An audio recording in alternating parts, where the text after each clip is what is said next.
Sige. Okay, day 33. So, kahapon wala silang pasok. Sobrang lakas ng ulan. Yung binubungkal doon na septic biglang nagkatubig.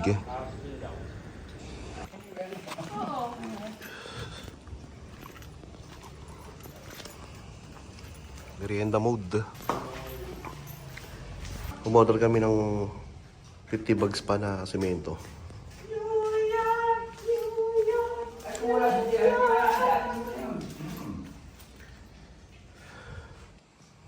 Oh, tanggal na yung bato rito.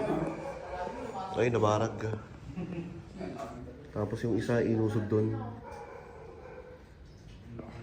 Ikaw pala inintay yung bato talaga. Asa ipasok ko?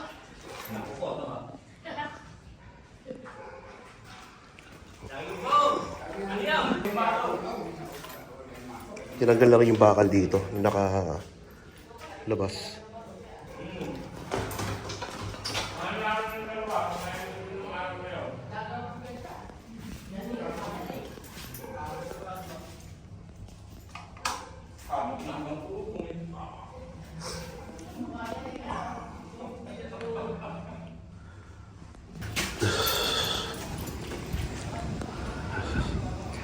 Okay.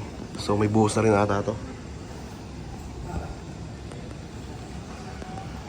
Tapos ito, tuyo na. Tinanggal na nila yung forma. Tapos ready na rin yung magiging breaker sa office ko.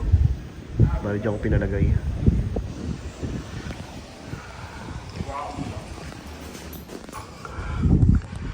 Okay, tuyo na rin to.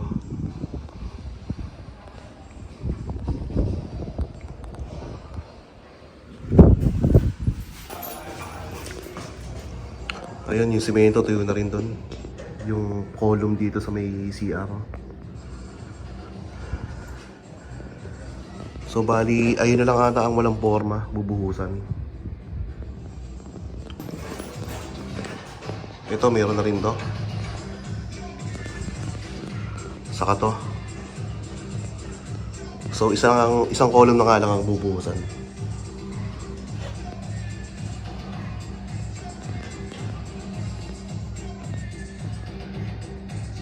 Ano kaya itong butas dito? Tanong ko kay Kuya Benny. Binutas nila para dun sa sa tubo na yan.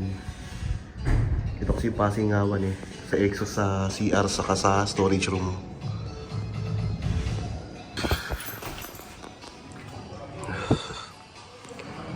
Okay. So kahapon kasi walang pasok Hindi sila pumasok at sobrang lakas ng ulan.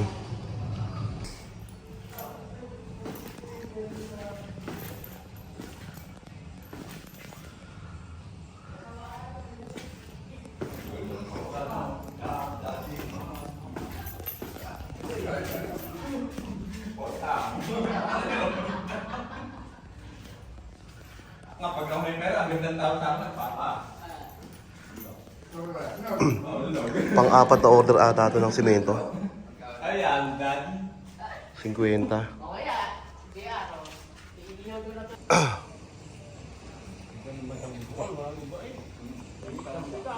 Agang highway. Anak. Hindi mo sila mga taga doon sila.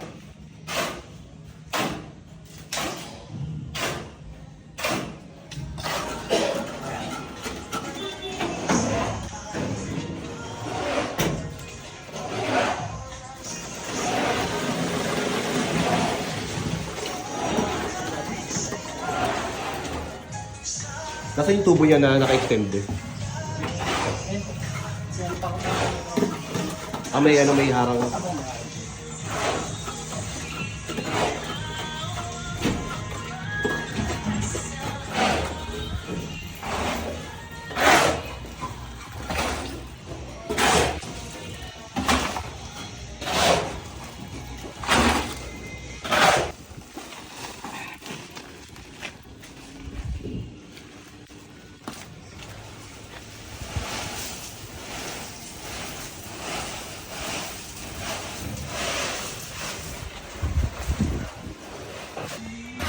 Sabi ko, tigilan mo na yan Alas 5 na eh. Di pala pwede.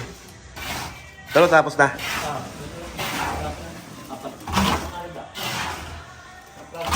Sige na.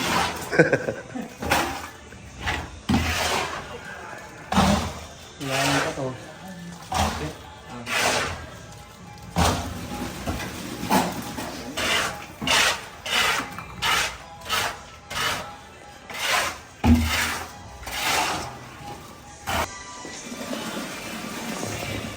Bak yun, 2 papaling ka.